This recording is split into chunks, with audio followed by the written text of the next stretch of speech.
তিনি একজন মুক্তিযোদ্ধা, বিশিষ্ট শিক্ষক। আপনারা মনে করেছেন জামাত ইসলামীতে মুক্তিযোদ্ধা নাই, জামাত ইসলামীতে মুক্তিযোদ্ধা আছে, আওয়ামী লীগের রাজাকার আছে, আওয়ামী লীগের রাজাকার আছে। বাংলাদেশকে দেশপ্রেমিক ইসলামী নেতৃত্ব শূন্য এবং সরকার বিরোধী জোটকে দুর্বল করার লক্ষ্যে 42 বছরের পুরানো একটি মীমাংসিত ইস্যু যুদ্ধ অপরাধকে সামনে নিয়ে আসা হয়েছে। জাতীয় ও আন্তর্জাতিক মহলের সব ধরনের আপত্তি ও মূল্যায়নকে বৃদ্ধাঙ্গুলি দেখিয়ে একতরফাভাবে তথাকথিত মানবতা বিরোধী অপরাধের বিচারের নামে এদেশের অন্যতম শ্রেষ্ঠ আলেম, বিশ্ববরেণ্য মুফাসসির কোরআন আল্লামা দেলোয়ার হোসেন সাঈদী, মাওলানা মতিউর রহমান আজমি সহ শীর্ষ জামাত নেতৃবৃন্দকে জুডিশিয়াল কিলিং করার চক্রান্ত চলছে।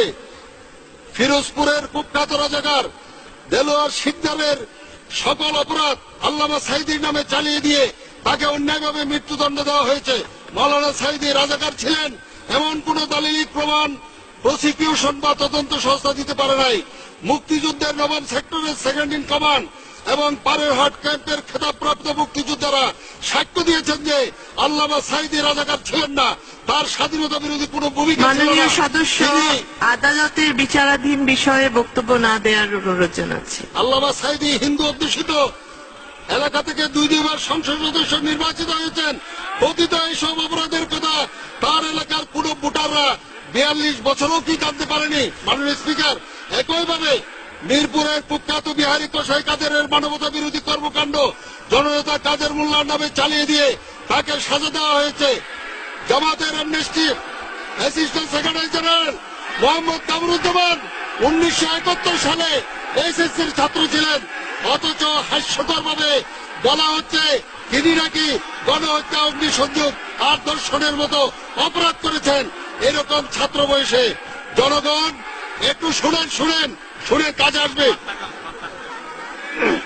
জনগণ এই সকল রায় এবং বিচারের নামে প্রহসনকে ঘৃণাভাবে প্রত্যাখ্যান করছে। দলীয় আইনজীবী দিয়ে প্রসিকিউশন নিয়োগ, এসকেপি কেলেঙ্কারি, তদন্ত কর্মকর্তা নিয়োগ, অভিযুক্তদের বিরুদ্ধে প্রদত্ত জবানবন্দিকে আদালতের সাক্ষ্য হিসেবে গ্রহণ, আসামিদের পক্ষে বিচার কার্য পরিচালনার জন্য বিদেশি আইনজীবী নিয়োগে বাধা প্রদান, ট্রাইব্যুনাল পরিচালনায় আন্তর্জাতিক নীতিমালা অনুসরণ না করা, মাওলানা সাঈদীর মামলার অন্যতম সাক্ষী শুকরঞ্জন বালিকে আদালত প্রাঙ্গণ থেকে পুলিশ কর্তৃক অপহরণ, শাহবাগীদের দাবি অনুযায়ী কাদের মোল্লার বিচারের রায়ের পর আইন পরিবর্তন। মাননীয় সদস্য, আদালতের বিচারাধীন বিষয়ে উল্লেখ না করার জন্য আপনাকে অনুরোধ জানাচ্ছি।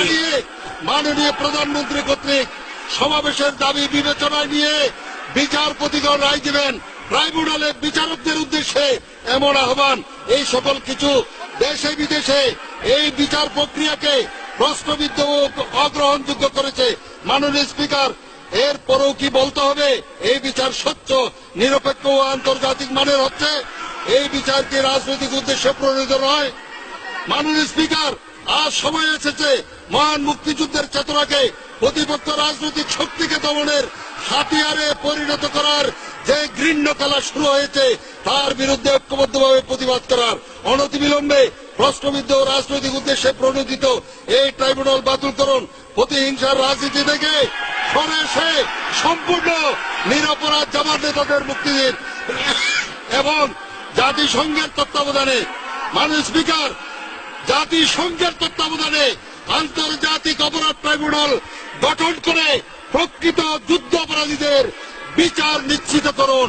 এটাই আমরা দাবি করছি। মাননীয় স্পিকার, এই সরকারের মধ্যে এক ধরনের ইসলাম ফোবিয়া কাজ করছে। ইসলামী দল, আলিম উলামা এক ধরনের এনার্জি আছে এই সরকারের। বিগত 5ই মে শাপলা চত্বরে হেফাজত ইসলামের শান্তিপূর্ণ কর্মসূচিতে নারকীয় গণহত্যা চালিয়ে সরকার ইসলাম ও ইসলামপন্থীদের বিরুদ্ধে সরাসরি যুদ্ধ ঘোষণা করেছে। ইতিহাসের এক নির্মম নিষ্ঠুরতম কালো রাত ছিল এই বছরের 5ই মে দিবাগত রাত।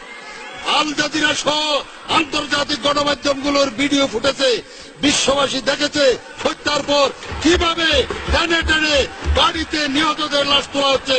গণহত্যায় নিহতদের প্রকৃত সংখ্যা নিয়ে সরকার যতই গোপনীয়তা রক্ষা করুক না কেন, সত্য একদিন উন্মোচিত হবে।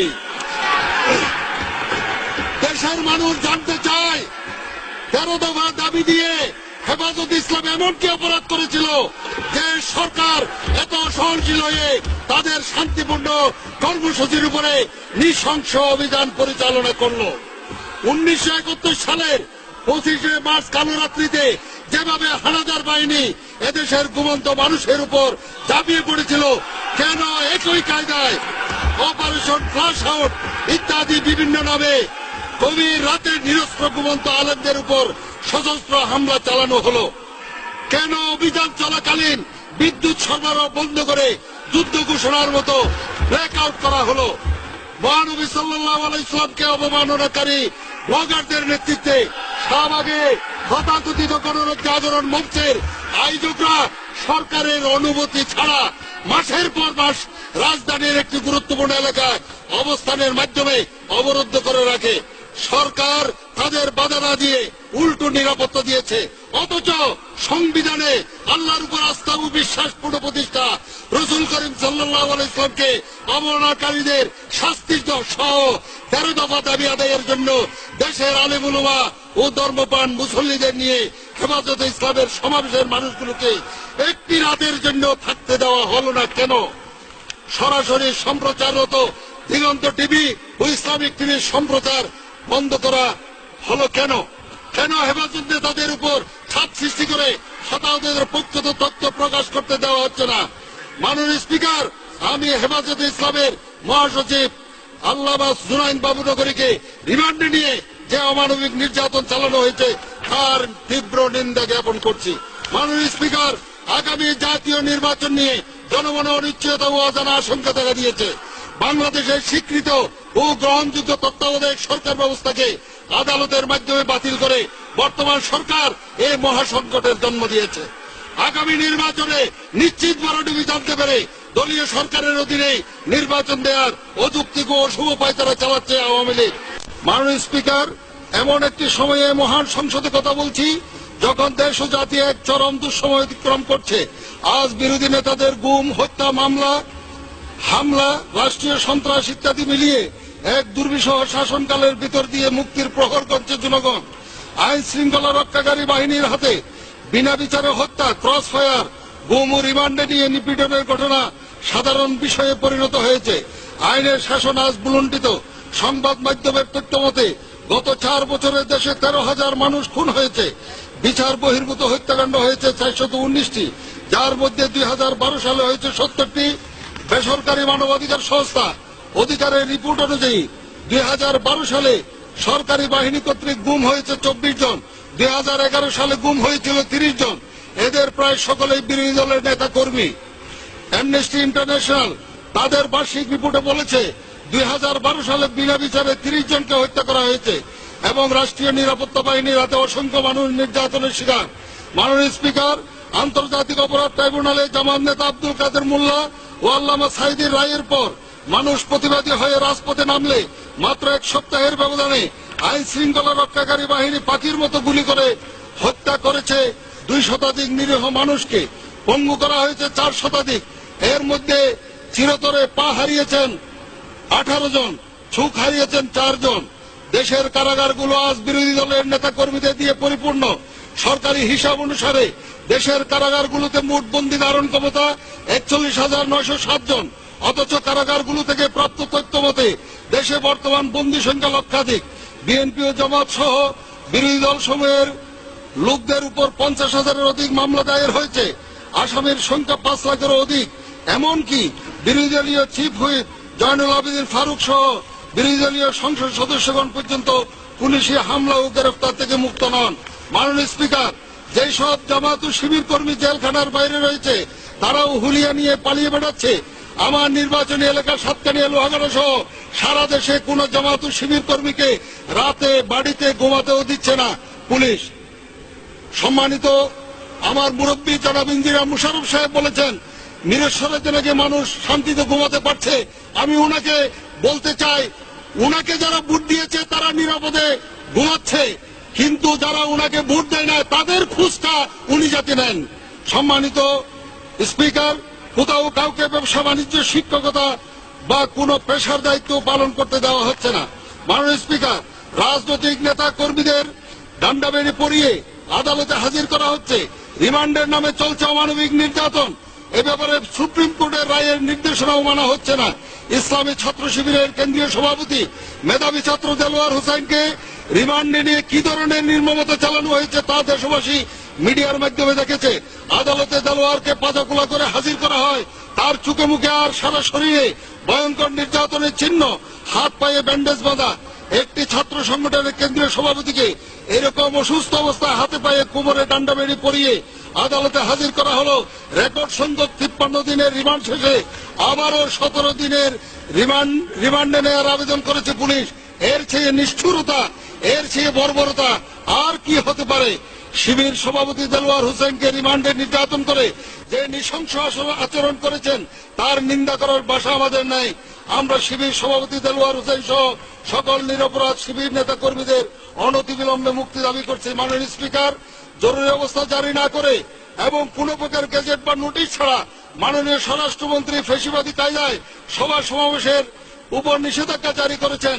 এটি বেআইনি, গণতান্ত্রিক ও সংবিধান পরিপন্থী। এবছরের মে মাসে রাজনৈতিক দলসমূহের জন্য সভা সমাবেশের নিষিদ্ধ ঘোষিত হলেও বাংলাদেশ জামাত ইসলামীকে সভা সমাবেশ করতে দেওয়া হচ্ছে না 3 বছর যাবৎ। বিগত 3টি বছর জামাত ইসলামীর কেন্দ্রীয় কার্যালয় সহ গুরুত্বপূর্ণ শাখা সমূহের কার্যালয়গুলো বন্ধ করে দিয়েছে পুলিশ। প্রধান বিরোধী দল বিএনপিকেও তাদের কেন্দ্রীয় কার্যালয়ে দলীয় কর্মকাণ্ড পরিচালনায় বারবার বাধার সৃষ্টি করা হচ্ছে। জামাতের শান্তিপূর্ণ মিছিল সমাবেশের প্রস্তুতি নিলে হামলা। 2012 সালে এতে নতুন মাত্রা যোগ হয়েছে। জামাতের মিছিল দেখলে গুলি, sound grenade, tear shell, rubber bullet. গণহারে নেতা কর্মীদের গ্রেপ্তার করে মিথ্যা মামলা দেওয়া হচ্ছে। এসব ঘটনার মধ্যে দিয়ে প্রমাণিত হয় কার্যত বাংলাদেশে এখন নিপীড়নমূলক একদলীয় শাসন কায়েম করা হয়েছে। মাননীয় স্পিকার, আমি এই মহান সংসদে আপনার মাধ্যমে সরকারের কাছে প্রশ্ন রাখতে চাই, কোন আইনে বাংলাদেশ জামাত ইসলামীকে সভা সমাবেশ করার সাংবিধানিক অধিকার থেকে বঞ্চিত করা হচ্ছে? এটি কি ফেসিবাদী ও বাকশালী চরিত্রের বহিঃপ্রকাশ নয়? জামাত কি কোন নিষিদ্ধ ঘোষিত দল? মাননীয় স্পিকার, স্বাধীন মত প্রকাশের সব পথ এখন বন্ধ হয়ে যাচ্ছে। সরকার গণতন্ত্রের পূর্ব শর্ত মত প্রকাশের স্বাধীনতা তথা সংবাদপত্র ও মিডিয়ার স্বাধীনতা খর্ব করে অতি সম্প্রতি আকস্মিকভাবে জনপ্রিয় টিভি চ্যানেল দিগন্ত ইসলামিক টেলিভিশন বন্ধ করে দিয়েছে। ইতিপূর্বে জনপ্রিয় টিভি চ্যানেল 1 বন্ধ করেছে। সরকার দৈনিক আমার দেশ পত্রিকার ভারপ্রাপ্ত সম্পাদক জনপ্রিয় ও সাহসী সাংবাদিক মাহমুদুর রহমানকে গ্রেপ্তার করে কারাবন্দী করে রেখেছে।